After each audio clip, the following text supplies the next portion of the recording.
बल्लेबाज को अंपायर ने नहीं करने दी बैटिंग, बीच मैदान से भगाया। वजह जानकर आप भी रह जाएंगे हैरान। क्रिकेट के मैदान में आपने एक से बढ़कर एक हैरान करने वाली घटना देखी होंगी, लेकिन यूएई में चल रही इंटरनेशनल लीग T20 टूर्नामेंट में कुछ ऐसा देखने को मिला जो शायद पहली बार ही हुआ होगा। IL T20 के 5वें मुकाबले में अंपायर्स ने गल्फ जायंट के बल्लेबाज गेराल्ड इरास्मस को बल्लेबाजी ही नहीं करने दी। यही नहीं कि इस खिलाड़ी को मैदान से ही बाहर भगा दिया गया। दिलचस्प बात तो यह है कि गेराल्ड इरास्मस ना ही टाइम आउट हुए थे, ना ही उन्होंने कोई नियम तोड़ा था और ना ही वो चोटिल थे। एक तरीके से बोला जाए तो इस बल्लेबाज की कोई भी गलती नहीं थी। इसके बावजूद भी इस खिलाड़ी को बल्लेबाजी नहीं करने दी गई। जब वो मैदान पर पहुंचे तो अंपायर्स ने उन्हें ये बताया कि वो इस मैच में बैटिंग नहीं कर सकते हैं और इसकी वजह क्या है ये अपने आप में काफ़ी दिलचस्प है। लेकिन इसके बाद गेराल्ड इरास्मस को मैदान से बाहर जाना पड़ा और ये सब देखकर गल्फ जायंट ही नहीं बल्कि मैच में कमेंट्री कर रहे दिग्गज भी हैरान रह गए।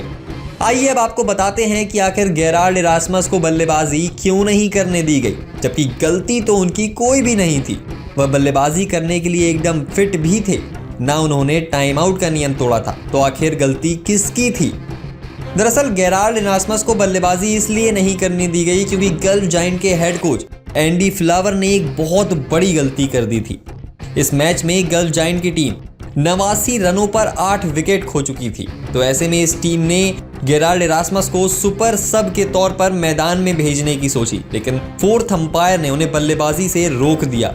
दरअसल इस टूर्नामेंट में एक नियम है कि हेड कोच लिखित में सुपर सब का नाम चौथे अंपायर को देगा और एंडी फ्लावर ऐसा करना भूल गए थे।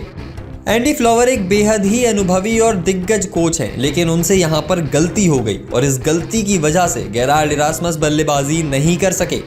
फ्लावर ने चौथे अंपायर को काफ़ी देर तक समझाने की कोशिश भी की और मिन्नतें की कि इस बल्लेबाज को बल्लेबाजी करने दी जाए, लेकिन वो गेराल्ड इरास्मस को बल्लेबाजी नहीं करा पाए। एंडी फ्लावर की ये गलती गल्फ जायंट की टीम पर भारी पड़ी और इस टीम को हार झेलनी पड़ी। इस मुकाबले में डेजर्ट वाइपर्स ने गल्फ की टीम को सिर्फ 119 रनों पर रोक दिया।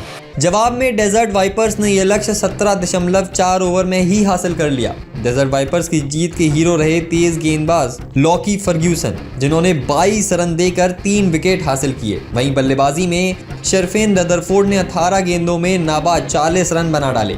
अब ऐसा वाकया तो क्रिकेट में आपने पहली बार ही सुना होगा। इससे पहले हमने कई बार खिलाड़ियों को कई अलग अलग और हैरत अंगेज तरीकों से आउट होते देखा है, जिसमें सबसे चर्चित आउट था 6 नवंबर 2023 में हुए श्रीलंका और बांग्लादेश के मैच में, जिसमें एंजेलो मैथ्यूज सही समय पर मैदान पर आ तो गए थे, बल्लेबाजी के लिए खड़े भी हो गए थे, लेकिन पहली गेंद खेलने से पहले उन्होंने देखा कि उनका हेलमेट टूटा हुआ है और वह हेलमेट बदलने गए। इतने में बांग्लादेशी खिलाड़ियों ने अंपायर से अपील की और उन्हें आउट दे दिया गया, जिसके बाद ये आउट काफ़ी चर्चा में भी रहा था। इस पर कई मीम्स भी बने थे। लेकिन अब एक बार फिर से एक नया और चर्चित आउट सामने आया है, जिसमें कोच बल्लेबाज का नाम देना ही भूल जाते हैं और बल्लेबाज एक अहम सिचुएशन में बल्लेबाजी नहीं कर पाता है। आप सभी की इस बारे में क्या राय है, हमें कमेंट सेक्शन में ज़रूर बताएं।